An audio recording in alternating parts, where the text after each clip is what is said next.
Hello to everyone out there. I hope you guys are having a great day wherever you are. If you're listening to this in about a few hours or so, it would probably be early morning because I'm recording this episode late at night. I was going to record it later this afternoon, but I got busy and I told myself I was going to record this about 50 minutes ago, and that just lost track of time. But we're here now. It's late at night. I'm kind of tired, but I didn't want to put this off any longer because we have an exciting topic to talk about today. If you're new here, you're listening to the Ace Four Waves podcast with me, Annabelle Schneider. And on the podcast, we talk all things sports, what's happening in the sports world, and some sports topics that don't get talked about often. Today is one of those days where we're going to discuss a topic that I feel does not get much attention, but it should. And one of my goals when I was first thinking of this podcast was to shine a light on fan culture, pop culture, media bias, international worldviews, and consumption across the world in sports. We live in a world today where pop culture is massive in the mainstream media. Pop culture usually comes in the form of magazines, films, music, and acting, but we've seen instances of pop culture and sports over the years. I don't think we know truly just how much pop culture has been a dominant factor for some of these sports, and that will be something I'm going to dive into with you guys later on in the month through the series as it comes up. But today, we're going to talk about another type of culture very much present in sports: fan culture. Here's some background. Fan culture is defined as fans characterized by a feeling of camaraderie with others who share common interests, according to Google. That's the actual Google term. It may also be referred to as a fandom, which I'm sure you guys have heard of before. There are many fandoms out there in music, art, entertainment, writing, and sports. We can also subcategorize one large fandom into certain specific fandoms. So let's just take sports for an example. Many sports fans are a part of the sports fandom, but some may be interested in just football or basketball. You would put them, the basketball fans, in the basketball fandom, and the football fans into the football fandom, respectively. Now let's take it one step further. We have a basketball fandom composed of a group of basketball fans. However, not every basketball fan cheers for the same team. A select group of fans might be Lakers fans, Warriors fans, Purdue fans, Kansas Jayhawk fans, etc. The list goes on and on. Now you have a fandom composed of fans of a specific basketball team. And don't get me wrong here. Fandoms are really good for people to find others that share the common interests and passions as them. I'm all for sports fandoms like across the board, but there is the dark side of fan culture, if you will, that we are seeing more of at the moment. And for context here, there have been a few instances where fan culture has gone above and beyond anything anyone could have dreamt of. Fan projects are a really good example of this. For the purpose of this episode, I'm going to focus on fan culture, specifically in college basketball. Now, I'm a college student. I've been to college games even when I wasn't attending college, so I have a decent understanding of how college basketball operates. For my fellow college students out there, I'm sure you have seen your fair share of college games and the fan bases. Over the last week or so, there were about two incidents in college basketball where fan culture was prominent and called out for, and we're going to get into those right now. Here, main point one. Here's the first instance of fan culture I want to bring up, and that is Wake Forest versus Duke. I don't know how many of you guys watch college basketball, but if you do, you've probably seen online on social media the Wake Forest versus Duke game on Saturday. Duke was ranked number 8 at the time, and they played at Wake Forest. Wake Forest beat them 83-79, and the fans celebrated by storming the court, a tradition that most fan bases seem to do when beating a top team in the nation. During the court storming, one fan ran into a Duke player whose name is Kyle Philip Pawlowski, seemingly injuring him in the moment. People feared that he may have torn his ACL due to that, as he was seen hobbling off the court, but it was later just categorized as a minor knee sprain / ankle sprain. Court storming, like I've mentioned before here, is nothing new. We've seen over the years in terms of college basketball, and it's a way to celebrate a big win over a great team. It's also a great way for the fans to get involved in supporting their favorite team. And here's the but though, because everything must come with a but. It comes with a cost. Wake Forest Basketball Stadium has a capacity of 14,665 seats. Against Duke, they were playing in a sold-out stadium, meaning that every one of the 14,665 seats were full. Not all 14,000 people are going to storm the court, since it can't fit that many people on the court, and it just is seemingly impossible. But you know who is the closest to the court almost every time? The students. I don't have the statistics to back this up, but I would imagine anywhere from 300 to 400 people storm the court following the win. And now that I think about it, it might be even less than that, or it could be more. Someone would have to fact check me. Watch the video angles online of the player and the fan collision, and you will see that one fan runs directly into Philip Pawlowski, or so it seems. There's another angle that shows the fan not looking in the general direction of where the player is running off towards, and boom, they collide. Another example of this in court storming is Caitlin Clark colliding with a fan after Iowa women's loss to Nebraska.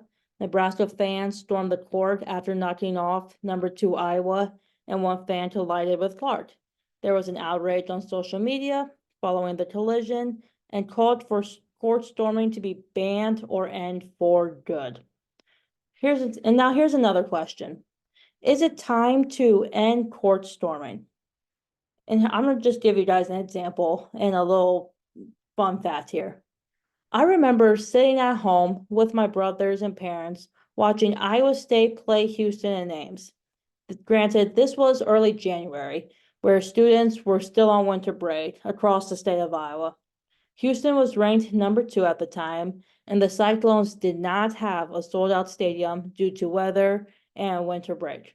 The Cyclones beat the only remaining undefeated team, but nobody stormed the court because of attendance. Later in the month, the Kansas Jayhawks came to Hilton, and Iowa State beat them by 4 points. Fans stormed the court after the win to celebrate.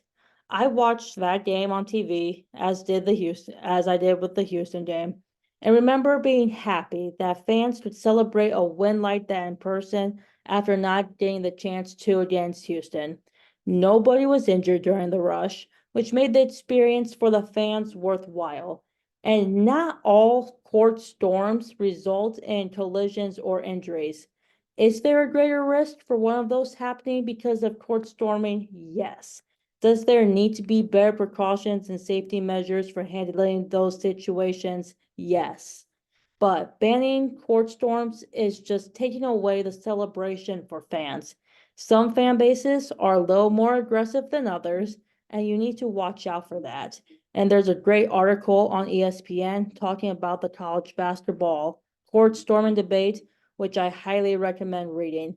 It is a really great read, and I think it's worthwhile just to check it out. You can learn a lot from that. Here's another instance of fan culture. So I kind of already talked about, the court storming and stuff. There does need to be better precaution and more safety measures when it comes to not only player safety, but fan safety too, because who knows, fans can collide with one another Also, it just doesn't have to be a player in a fan collision. Fans can collide with one another, and someone could end up with a concussion or on the court with a serious injury. We have to watch out for that, and we have to watch out for others. Just if you are going to, or if you are going to storm the court, just do it in a nice manner. Don't like run out right away. Be courteous of the people around you and the opposing team as well. And that's all I have to say about that. But moving on from court storming, I want to bring your attention to an incident that took place a month ago in Ames, Iowa, which is the Iowa State versus Kansas State game. In this game, the Cyclones hosted the Wildcats and beat them 78-67. After the game, TV coverage showed both head coaches, Jerome Tang and TJ Otzelberger, having a heated discussion with one another. And people would soon find out that Kansas State head coach Jerome Tang was accusing Iowa State fans of recording their huddles during timeouts and sending them to the Cyclone bench. Let's get one thing out of the way really quickly, though, before I continue on any further. That game was a badly officiated game by the refs and deserved to be played until the final possession. Kansas State got the short end of the stick when it came to playing an even game towards the end. There was a lot of ticky-tacky and wishy-washy fouls that were called during that game on both teams. But one important detail to remember if you ever watch Cyclone basketball as a fan or just as a spectator who just so happens to be roaming for games on the television is that the Cyclone defense plays aggressive and upfront. They will defend man to man and they will get physical with the ball, which is nothing new for the team under TJ Otzelberger. Cyclone fans know this as well as I do. Playing aggressive defense can come back to hurt in a game where fouls are called left and right. Iowa State got away with a few fouls and missed turnovers by the refs in a game they played characteristically bad in, and there's no sugarcoating that. Iowa State did not look like a great team against Kansas State, even though they won by double digits. I believe Trey King, one of their forward, had 2 points. Taman Lipsey, arguably one of their better players on the court, did not play a great game, had many turnovers, which is unusual for him. I'm pretty sure the Cyclone bench was better than the entire starting lineup. So it was bad. The game wasn't controlled though by the refs, and it got out of hand very quickly. And pause for a moment and take a sip of my drink.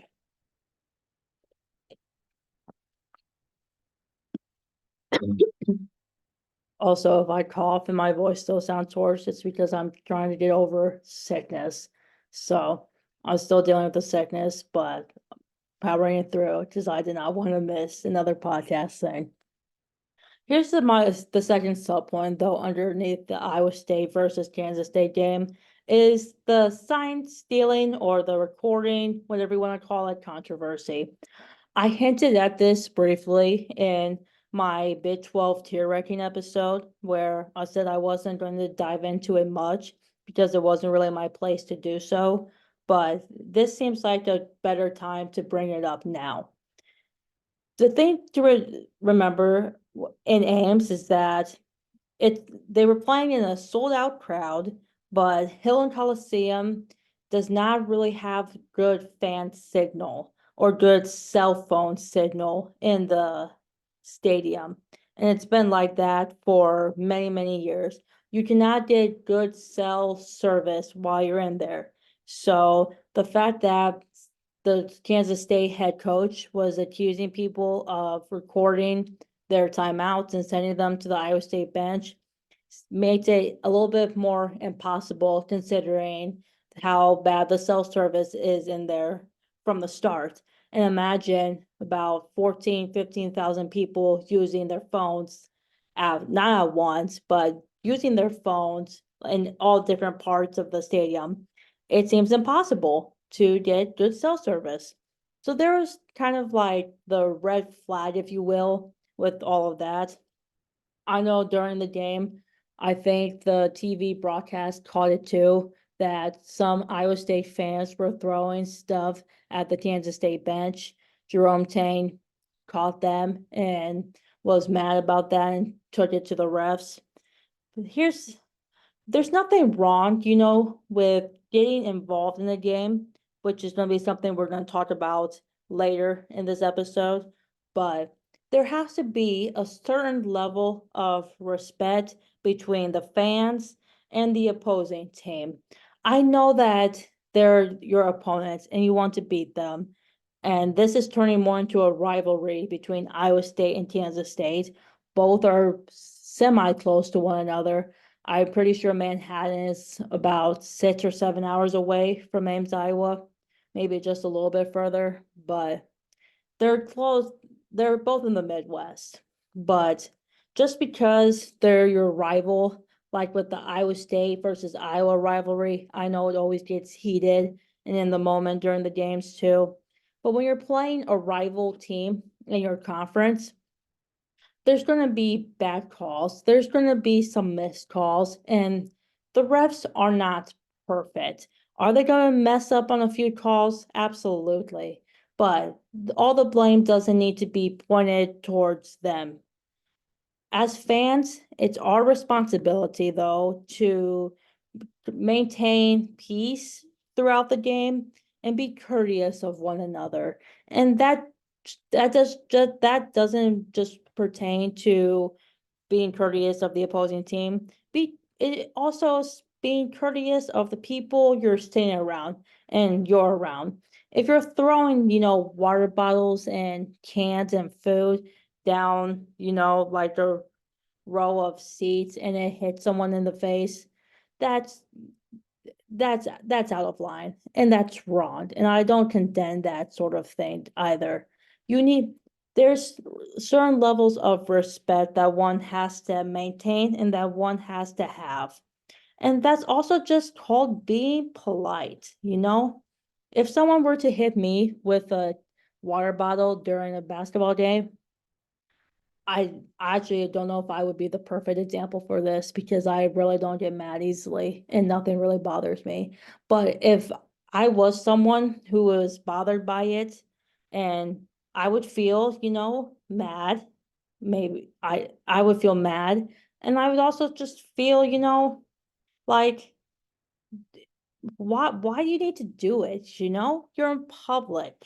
And there's stuff for the public eye and there's stuff for the private eye too.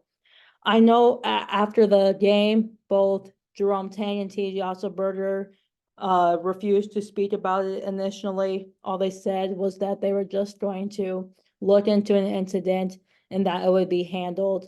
And nobody knew what it was at first. I think many people assumed that Jerome Tang was mad about the fans throwing stuff at their bench and calling them names. But a few days later, it came out that he was mad that he caught some fans recording their timeouts and sending them to the Iowa State huddle.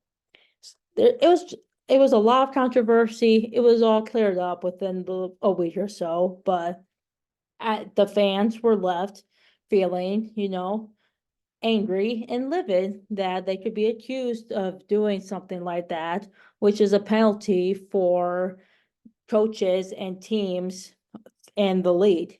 We saw that in college football. I'm pretty sure we saw that in the NFL too, where some of the coaches and assistant coaches got caught for sign stealing in high school and college.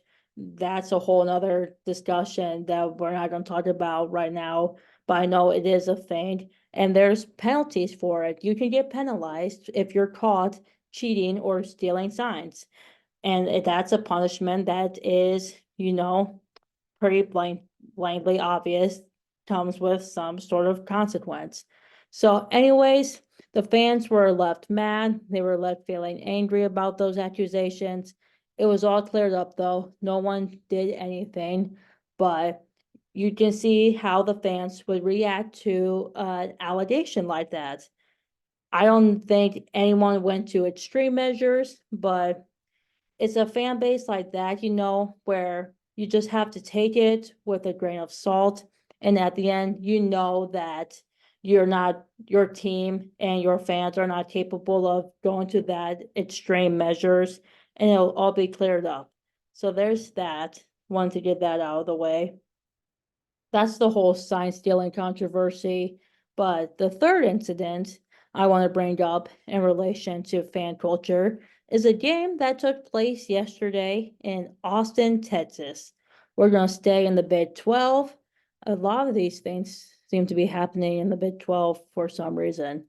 I don't know if that's a good thing or a bad thing and for the conference look right now, but the Texas Tech Texas game, I watched most of this game live and I saw the videos online too. Around the 10-minute mark in the second half, Texas player Brock Cunningham was chasing a loose ball after a Texas Tech player and pushed that player into the scorer's table. Admittedly, a fight broke out between the two teams and they had to get separated from one another. The officials went to review the play. Cunningham was awarded a flagrant 2 foul for pushing the player and got ejected from the game, rightfully so. And here's a quick history lesson, if you will, about flagrant fouls. There's two categories of flagrant fouls. There's a flagrant 1 foul and there's a flagrant 2 foul. And I can bring up two examples of a flagrant 1 and a flagrant 2 with Iowa State basketball, because I've witnessed a flagrant 1 and a flagrant 2 for the team. A flagrant 1 is, so there's a common foul too. There's a common foul, which is just maybe hitting a player's wrist when they're going up for a shot, or, using a little bit of body when defending your player and you bump into them. That's like a common foul. Flagrant fouls are fouls that are a little bit more extreme. There's fouls that if they deem you did on purpose, and if there's serious harm or serious intent to hurt a player, those are called flagrant fouls. A flagrant 1 foul is excessive contact to the head or neck area. And it's done if you're doing it pretty much either on purpose or you know what you're doing. So it's excessive head and neck area contact, but the player's not seriously injured. A flagrant 2 foul, however, is extreme and excessive contact to the head or neck area, and they deem that you do it on purpose, and it's left if the player can or will be seriously injured, or if they are already injured. Cunningham was awarded the flagrant 2 for just pushing the player into the scorer's table. I mean, it looked like he was doing it with intent and on purpose. That's almost always going to be a flagrant 2 foul. Against the Houston game in Iowa State, Robert Jones, one of the Iowa State forwards, was going up for a ball, and the Houston player was right by him too. The Houston player used his full body to take Robert to the floor. I believe that should have been a flagrant 2 because it was excessive contact to the head and neck area, and he could have seriously injured him. But ultimately, that was ruled as a flagrant 1. I don't know if you can watch those online. There might be videos of that online that you can go look at. Against the BYU Cougars in Iowa State, which was a road game that happened in mid-January, Iowa State went on the road to play BYU. They lost by double digits. I don't think they were ever going to win. But when one of the BYU players was going up to shoot his free throws, Hassan Ward and Tamin Lipsey, both Iowa State basketball players, were getting ready to box out the player. Hassan Ward was on one side, Tamin Lipsey was on the other side, and there was a BYU player in between them. There's videos on YouTube, I believe, and online also, where you can see that Hassan is going to box out his player, but he's using his elbow to box out. He's not really using his arms as you see most college basketball players do. He's using the elbow, and his elbow makes contact right into the throat area. Now, with a box out and a hard jab that way, Of course, it's almost always going to go to the monitor to get reviewed, and that was ruled as a flagrant 2 foul. This is just my opinion. I don't think that Ward was doing it on purpose. I think he was truly trying to box out, and his elbow just got into the head and the throat area. But that was a flagrant 2. He got thrown out of that game. And I don't think we've had any other instances of flagrant 2 fouls with Iowa State basketball that I'm aware of at the moment. But here's the sub point one with the Texas and Texas Tech game is crowd engagement.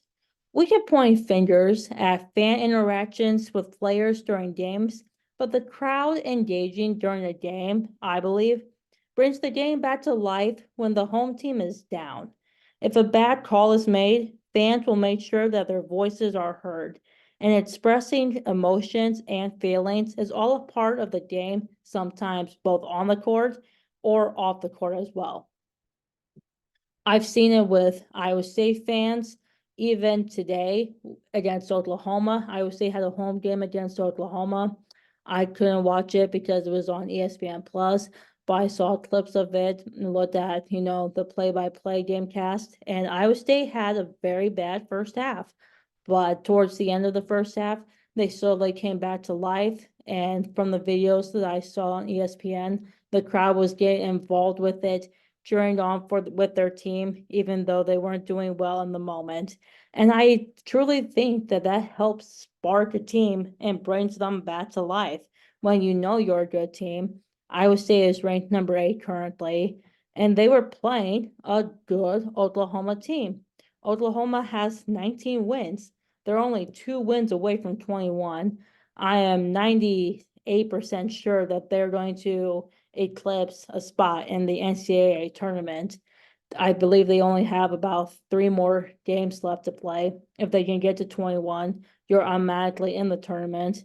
Iowa State has 21 wins, 22 wins now. They've already eclipsed their spot in the tournament, but Oklahoma is a very good basketball team. Even though they don't have 21 wins yet, they're really close to doing so. And I've seen this Oklahoma team play on TV and in person too. They're good and they should be taken seriously. So that was a good win, when when teams sometimes get off to slow starts, I've seen that with Iowa State. I've seen that with other college basketball teams too. It can be hard to find, motivation and find ways to, get back in the game and please the crowd.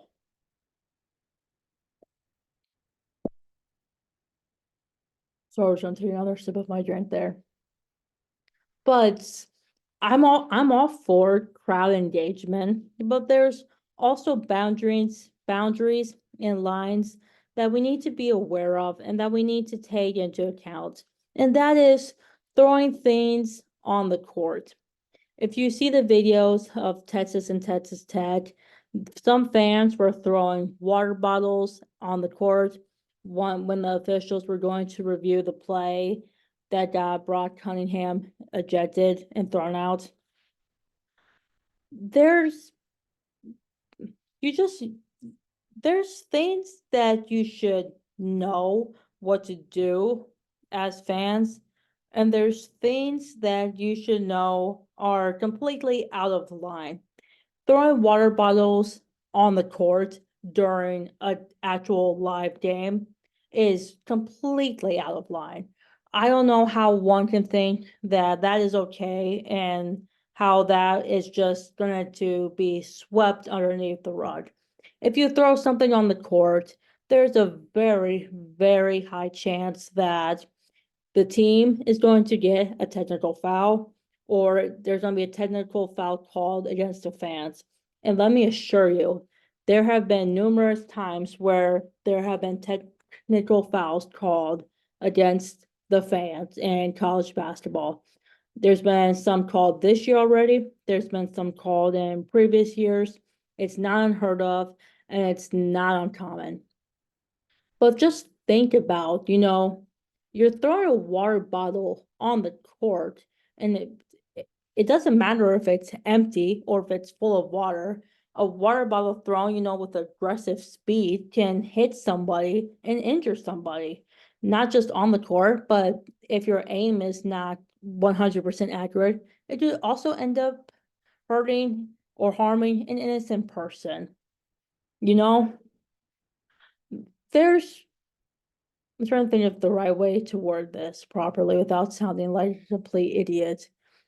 I'm not saying that, the Texas Tech fans were stupid or dumb for doing that, but it was in the heat of the moment. One of their players just got almost seriously injured, and I don't think Brock Cunningham made, a great impression by doing the horns down either at them, but water bottles, and just not just water bottles, actually, objects thrown on the court need to be, just don't do that.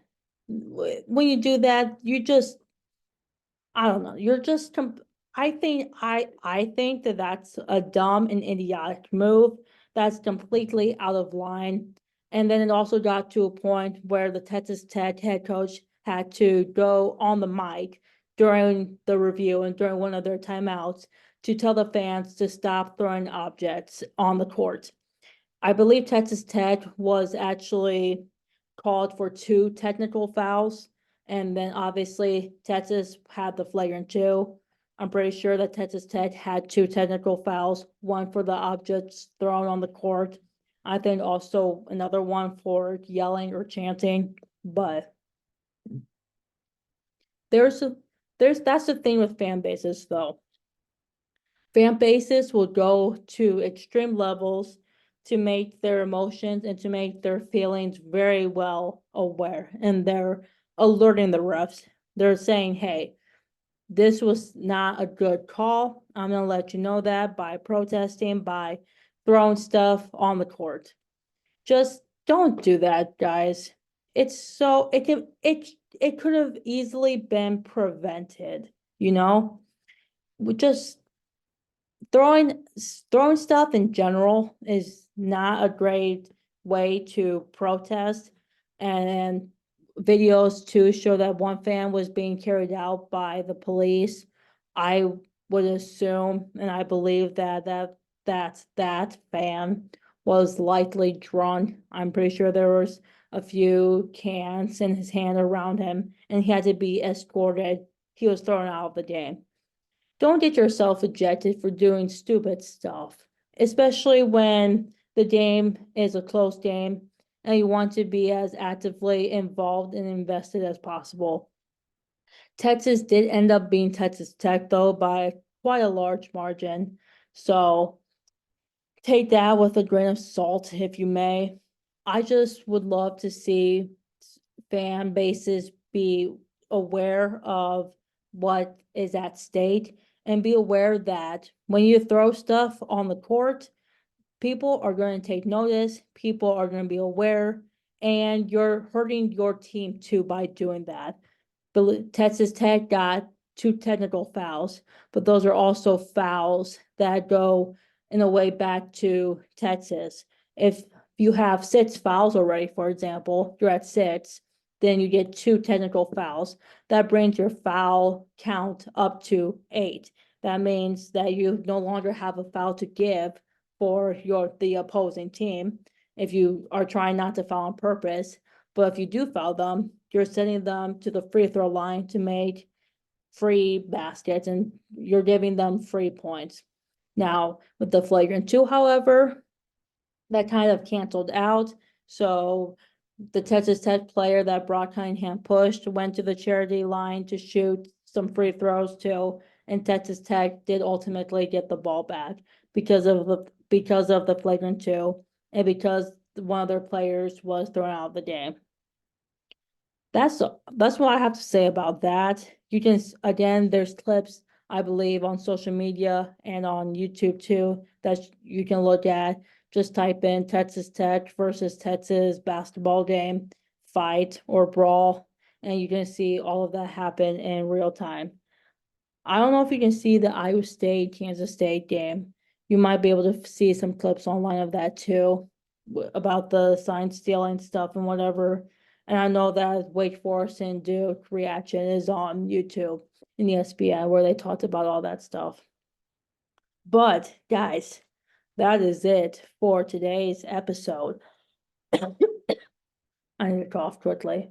That is it. I hope you guys learned something new. I hope you guys enjoyed kind of this more different type of episode. I haven't done one of these episodes yet, but again, with the podcast, I'm trying to branch out into different topics of what to talk about instead of just staying, talking about basketball scores and football scores and, golf tournaments or volleyball matches, tennis matches, all that fun stuff.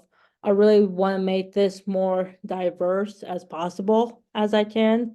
And fan culture is just one of the many, many topics in the sports world that we really don't talk about often.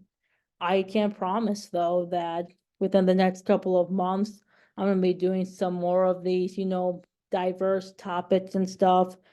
Mainstream attention is a topic that I know I want to discuss.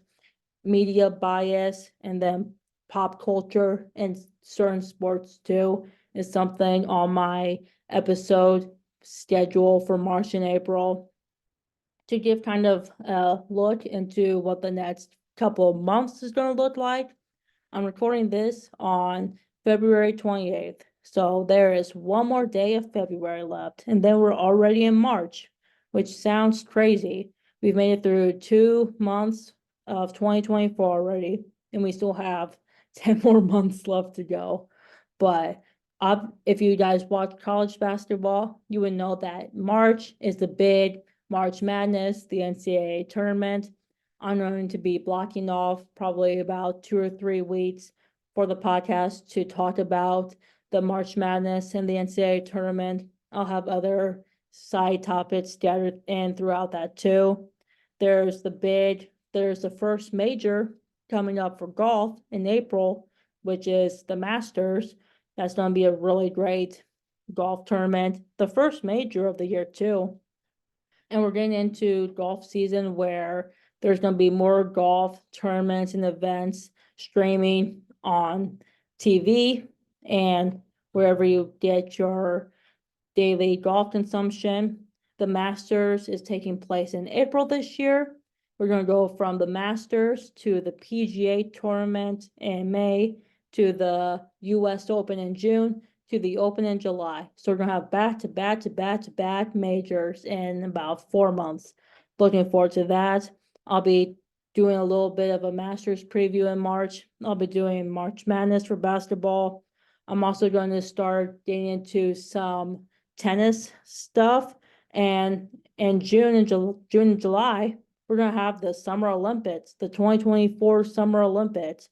I'm going to start doing some previews of that too within the next couple of months.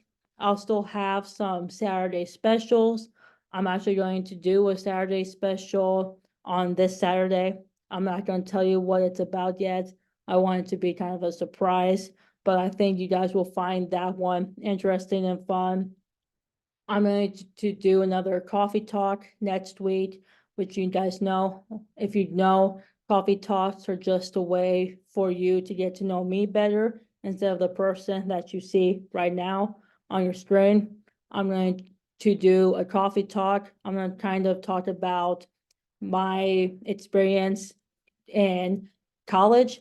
I kind of gave you a brief overview of growing up throughout school, but now I want to tell you guys more about my college experience, where I am right now. I am a junior here at the University of Northern Iowa.